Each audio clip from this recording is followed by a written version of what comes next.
بسم اللہ الرحمن الرحیم۔ السلام علیکم نالے اسٹوڈیو کے ناظرین، آج کے درس حدیث میں خوش آمدید۔ ناظرین کرام، درس حدیث کا موضوع ہے کون کس دن پیدا ہوا۔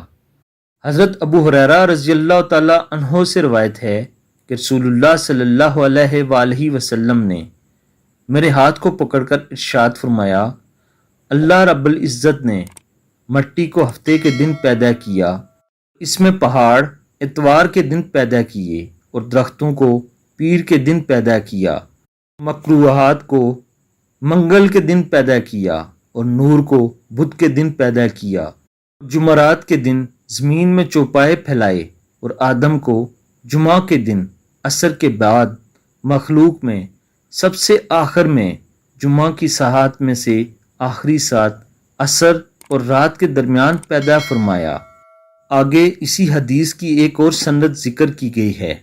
حدیث مبارکہ کا حوالہ موجود ہے۔